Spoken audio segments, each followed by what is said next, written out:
The peace and quiet of a Sunday evening at Easton Town Center, snatched away in seconds. I seen the cops arrest or put 10 people to the ground over there. A deadly shooting forcing countless families to run for safety. A bunch of people ran into McDonald's sweaty and saying they just ran from some gunshots. The shopping center put on lockdown, workers and customers sheltering in stores for safety. Police rushing to the scene, calling it an active shooter situation. The area locked down for more than an hour. I didn't know that someone died. We've got team coverage with the latest details from investigators and reaction from witnesses there on the scene and the mayor's office to a vicious shooting rippling through the community. Fox 28 News at 10 starts with this breaking news alert. We are following a developing situation at the Easton Town Center tonight. One person shot and killed. Happened outside the mall in the area between the Jenny's Ice Cream Shop and the AMC Theater. We have team coverage for you tonight. Stephanie Dupre has reaction, but we want to start with Stephanie Haynock. Steph, you just heard from the mayor, police brass. Tell us more about what you heard tonight. Stacia, Bob, a sad night for many shoppers who were in distress earlier this evening at the Town Center, Easton Shopping Center. Chief Bryant, Mayor Ginther, and CPD officials all gathering here just about 20 minutes ago at police headquarters downtown to discuss what happened here in our community. Now, according to officials, dispatchers received a call around 6:14 p.m. Coming from different stores at Easton Shopping Center. All directions, people reporting shots fired. Officers confirming just minutes ago that officials were on scene within 1 minute of those calls. Now, the victim shot was found in front of Jenny's Ice Cream Shop, suffering from a gunshot wound. Officers then gave that victim CPR until ambulance arrived. That victim was sadly pronounced dead at 6:50 at Mount Carmel. Now, large effort from police from all areas. They're saying that it was a group effort, including Franklin County Sheriffs, Columbus Police, Gahanna Police, even Ohio Highway Patrol arriving. The mall was placed on lockdown almost immediately, and officers say those on scene went door to door, making sure there was no other threat to the community, escorting shoppers out safely back to their cars to get home. Police do confirm this was an isolated incident, not an active shooter situation, they're saying. And they do believe that victim is a juvenile male. However, they're not confirming at this time their approximate age.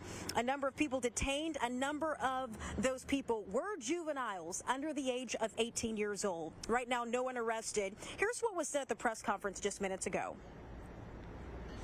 We will not allow these shootings to diminish our sense of safety or change the way we live. We will not allow a small number of people to destroy our sense of community. We're fighting back, and here's how you can help. Parents, I need you to step up. Know where your kids are, who they're with, and if they're involved with any violent activities. Do they have firearms? Go through their backpacks, go through their rooms. We need you to be fully engaged in helping to keep your kids in our city safe. It's really important for us to get these guns off the streets. It's really important for parents to know where their children are. We are going to make sure we do everything in our power to ensure the safety of our residents. We're going to do everything that we can do that's within our power to solve these cases. But being proactive is the key. We have to make sure that the residents, the city, everyone is doing their part. That's knowing where your children are, getting legislation changed regarding these guns. When you have permitless carry and people can carry a firearm and they don't have to have any training, conflict resolution, this is what we're seeing right now. We're seeing people that are getting in arguments, and this is how they're solving their conflicts, by using weapons. Now, CPD confirming that this is a very active, ongoing investigation, but they did want to make it clear to us in the press conference that only one person was shot. That person is dead, despite different rumors that have been going around on social media. Only one person shot, and that person has been pronounced dead, believed to be a juvenile male. Back to you. Stephanie Chanook live for us downtown with Columbus Police. We're going to bring things over now to Stephanie Dupre, who is live tonight at Easton with more reaction from witnesses. Stephanie, what are you hearing? Well, Stacia, as you can imagine, a very scary and chaotic scene here tonight, not just for families and kids trying to enjoy a typical Sunday afternoon, but also employees who work here. At one point, the entire shopping center went on lockdown. I'm sure you can imagine just the race of emotions from so many people here tonight. And as Stephanie had just said, yes, this is still a very active crime scene. If you take a look behind me, from what we just heard in that press conference, this is where the AMC Theater is and where Jenny's Ice Cream is. From what we learned tonight, this is where the shooting happened. Again, one person is dead. But I want to give you a look at some video that we were able to capture when we first arrived on scene. Now, we've all been able to speak to so many people out here over the last several hours, and the words I've been hearing is just sheer terror. I was told people were just running in panic when shots went off. Some employees here said people were crying to get out of their stores when they had to go into lockdown, which I'm sure was a very scary and terrifying situation. They were trying to get away from danger. Now, we did speak to one man who saw crowds and crowds of people running. There are so many people running around that it'd be hard to find the suspect right away, like without everyone. I seen the cops arrest or put 10 people to the ground over there. They definitely were running around and doing their job correctly and fearlessly. A bunch of people ran into McDonald's sweaty and saying they just ran from some gunshots. And I was like, oh, at least no one got hurt, but I didn't know that someone died. And as you just heard from those folks, it was shocking to hear that someone died here tonight. Now, we're still working on more information, talking to people out here. We'll bring you the very latest on air and online, so make sure you stay with us. On your side, I'm Stephanie Dupre, Fox 28 News. Thank you, Stephanie. This is the third gun incident at Easton this year. May 19th, a woman was arrested for shooting a man several times on the street outside of the Diamond Cellar. The man survived. Police say it was a domestic dispute. And on January 15th, two teens were charged with aggravated riot. They were said to be part of a fight between 40 to 50 other teens on the first floor of the mall. Police reports show that they both had guns on them when they were handcuffed. You can stay with us all night by downloading our Fox 28 app. Sign up for our push alerts, and you'll get the breaking news updates, the investigation into this shooting, and many more breaking news events here sent right to your phone. We'll be posting on our website as well, myfox28columbus.com.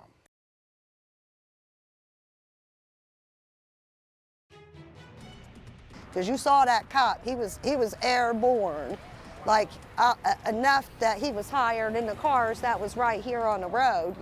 Dramatic moments playing out in North Columbus. A CPD officer struck by a stolen vehicle. New at 10, a witness describes the chaos. The fate of the 2024 presidential election is in the hands of the Supreme Court as they hear arguments on whether Trump is eligible to run over insurrection claims. I'm Rebecca Castor in Washington with this story next. With temperatures comparable to late March, we're feeling a lot like spring up there. We have some updated timing on the next round of cooler air and the chance for showers. Fox 28 News at 10 starts now. A wild scene on the north side today. A police sergeant shooting at a woman while he's on the hood of the stolen car she's driving. She eventually shakes him off, then ends up in a head-on wreck with two other cars while trying to get on 71. Police are still on the scene at 161 and 71 right now. Our Carly Van Cleve there as well. Carly, what have you learned? Yeah, Bob, Stacia, a witness described to me what she saw in the moments before that suspect hit an officer with her car. The sergeant then shot at the suspect into their car, all causing a crash that ended right here at this intersection.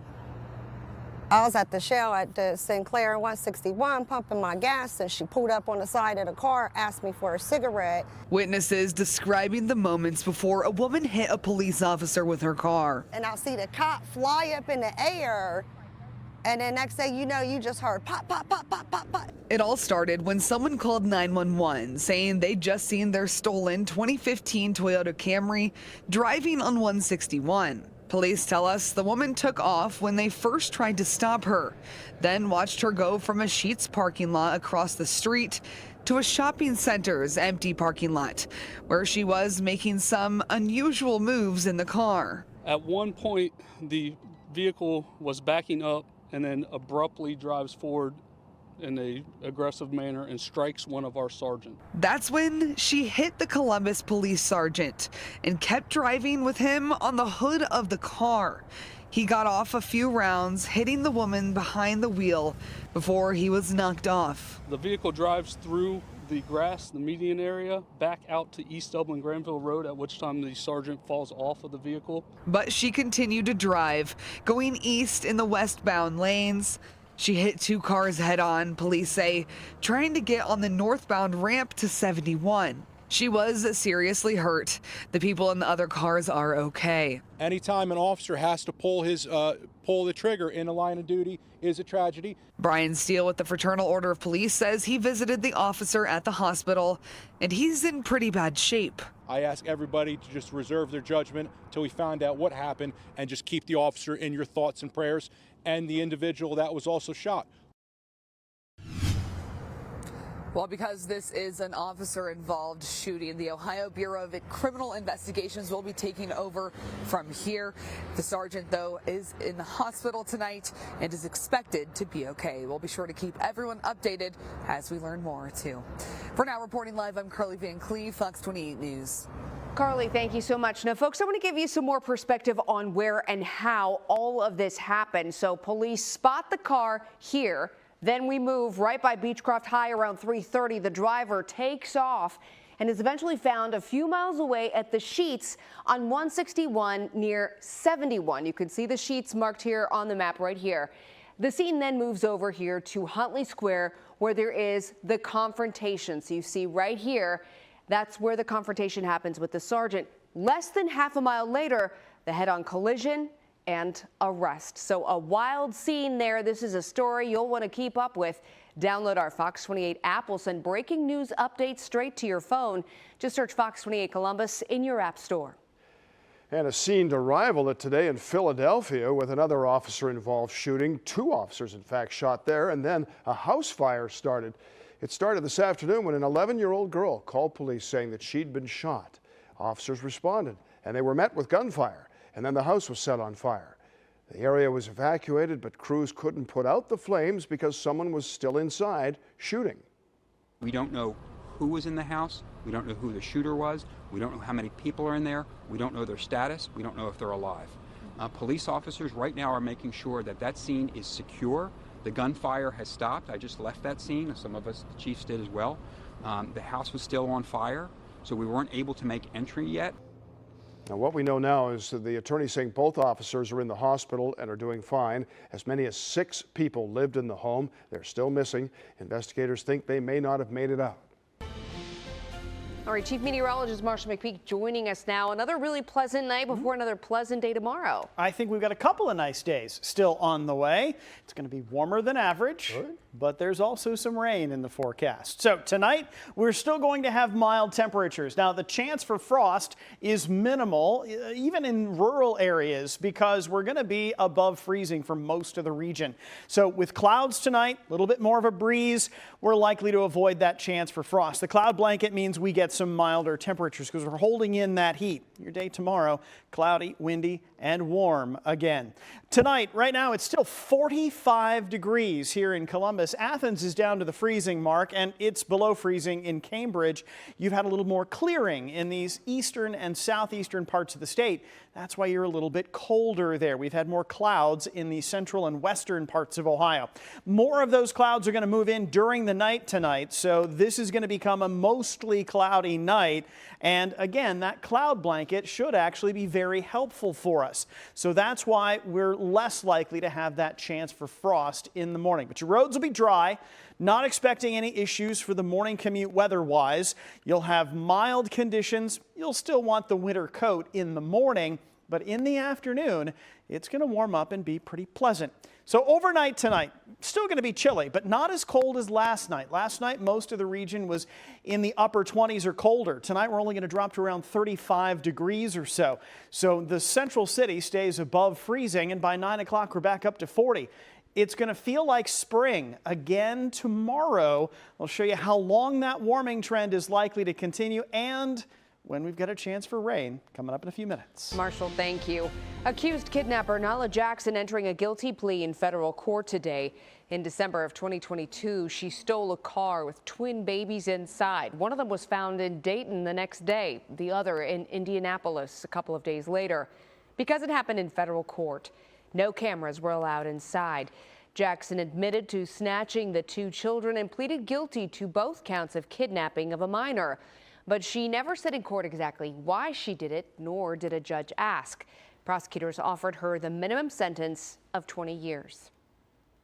She's young, she's now 25 and she's facing 2 decades in jail. She's going to spend almost as much of her time and of her life in jail than out of jail.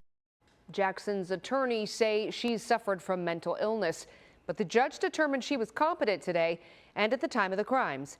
The mother of the twins was on hand today but did not want to speak. A judge will ultimately sentence Jackson.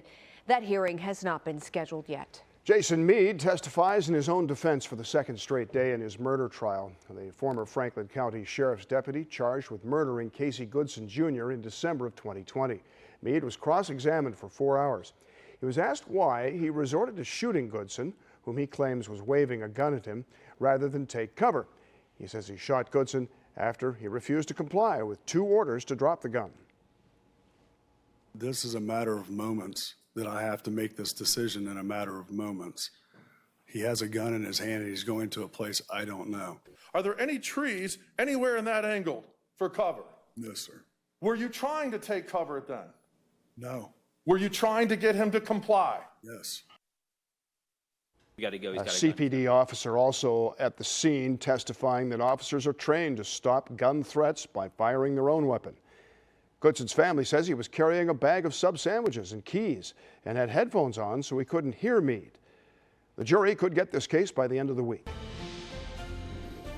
Former President Trump may be the leading contender for the Republican presidential nomination, but his second chance at the White House is in the hands of the Supreme Court. Tomorrow, the justices will hear arguments on why Trump should be allowed on the ballot after Colorado's Supreme Court ruled he was ineligible.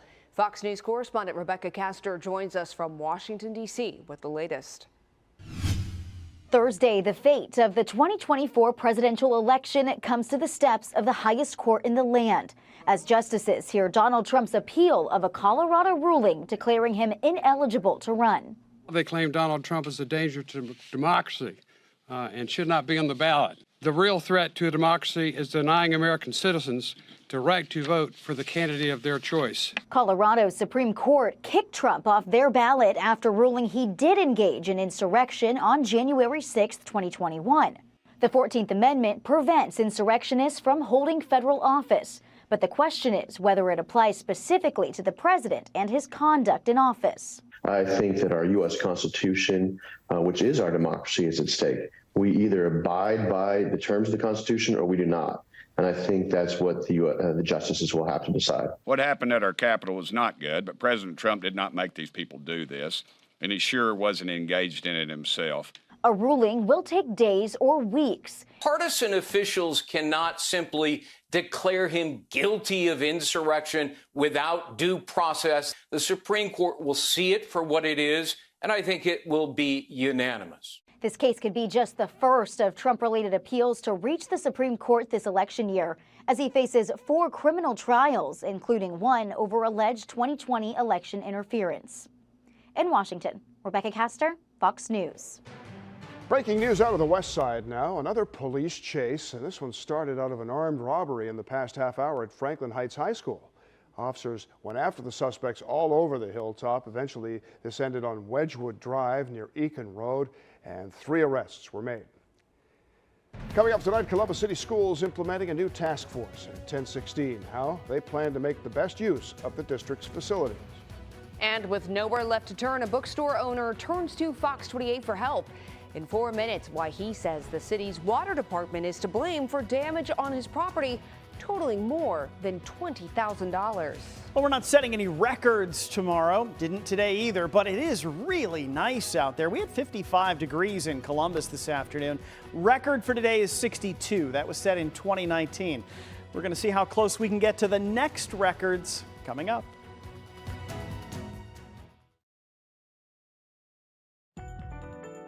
And it just seems unfair in some fundamental way that, as a result of the city fixing a main out front, that we're going to have to somehow, I don't know how, pay $21,000, for a plumbing fix. A bookstore owner reaching out to Fox 28 after he claims the city's water department left him high and dry. Not only does he have flooding in his front yard, but it's going to take more than 20 grand to fix the problem, and he says it's not his fault. But here's the issue. The city disagrees. And as Stephanie Dupre discovered, you could end up drowning in the same mess.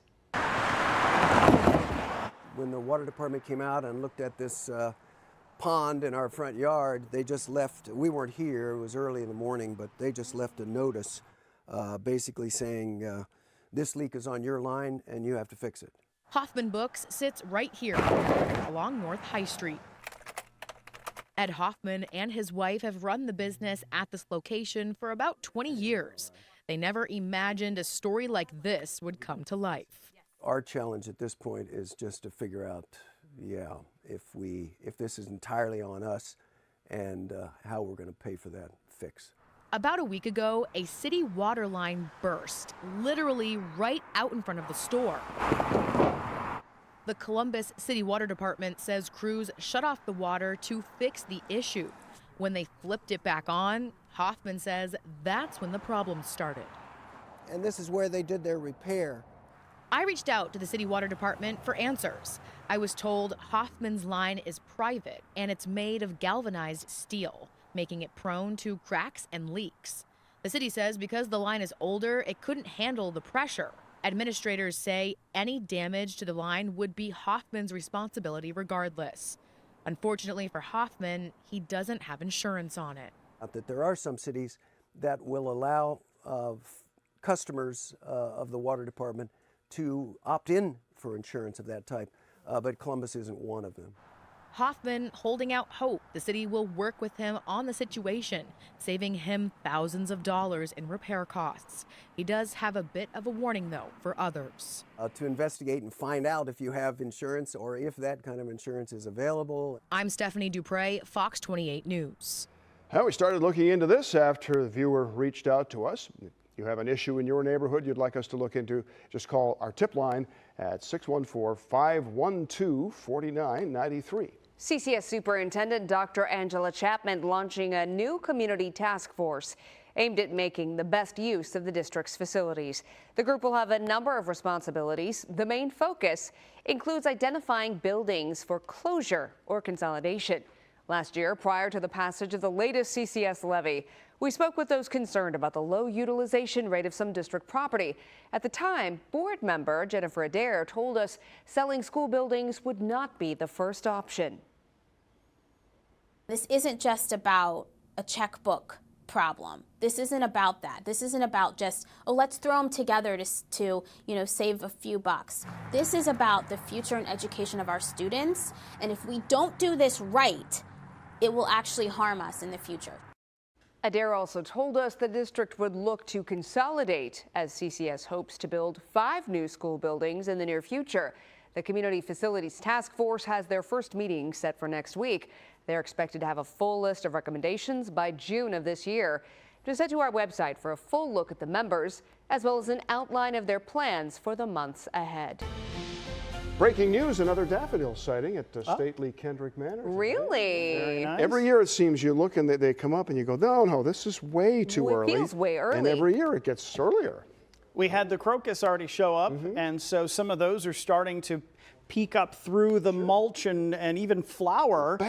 It's too soon. Go back down. So yeah, it's great to see the color starting to come back, but those might get, well, most of those can actually handle the cold weather. So the daffodils and the crocus can even get snowed on and still be fine. But it's still a little early, even for them. We do have some cloud cover across most of central Ohio now. That cloud blanket is going to be helpful for us over the next few hours. Right now it's 45 at John Glenn Columbus International Airport. The wind out of the southeast at only 5 miles per hour, so just barely a wind chill right now. Your Bassett Services heating and cooling current conditions in Mount Vernon at 41. Same thing in Courthouse. Logan's at 34. Chillicothe at 43. And again, the wind chills really don't change very much because there's not much of a breeze out there at the moment. But the temperatures will make their way down through the mid-30s. We'll get to around 35 for the eventual low tonight with mostly cloudy skies. And it'll start to get breezy by early tomorrow morning.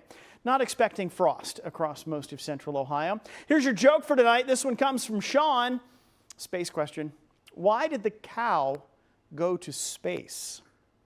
Anyone? Anyone? Anyone? Well, kind of. Wanted to see the moon. To see the moon, yes. Jump over the moon. Here's the cloud cover first thing in the morning. Your morning commute will still be dry. In fact, your whole day tomorrow is going to be dry. The rain holds off until well after sunset. In fact, in most areas, it's going to be close to midnight before that finally gets in here. It's not much, it's just a little bit of leading edge of this system that's going to move through. But the wind is going to be strong tomorrow ahead of that.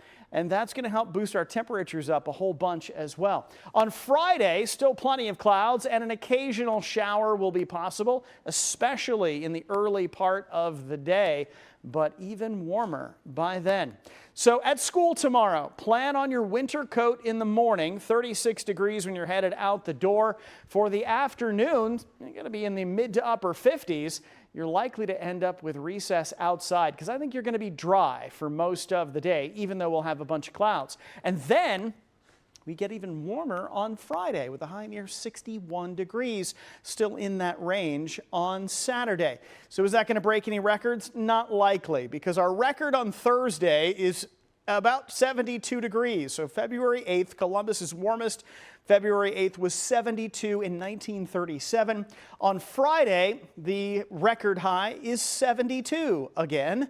That was set last year in February. So tomorrow, we're only going to make it to 59, but that is still way above average for this time of the year, even if it's not record setting. The wind out of the southwest pretty strong, helping to keep those temperatures up. On Friday, 61, breezy, mild. Some scattered showers will still be possible, and we'll see a few showers on Saturday as well, with another high near 59. Sunday, a mix of sun and clouds, 49, still 10 degrees above average, and we may see some rain-snow mix on Monday. Thanks, Marshall. Coming up, Superman on the road to becoming a super coach. A Columbus Crew veteran getting ready for the new season and also working toward a different role when his playing days are over. The reigning champs, the Columbus Crew, kicked off their second leg of out-of-market preseason training. How about this? They're in Santa Barbara, California, no less, till the 17th here, and then returning home to prepare for the season opener against Atlanta.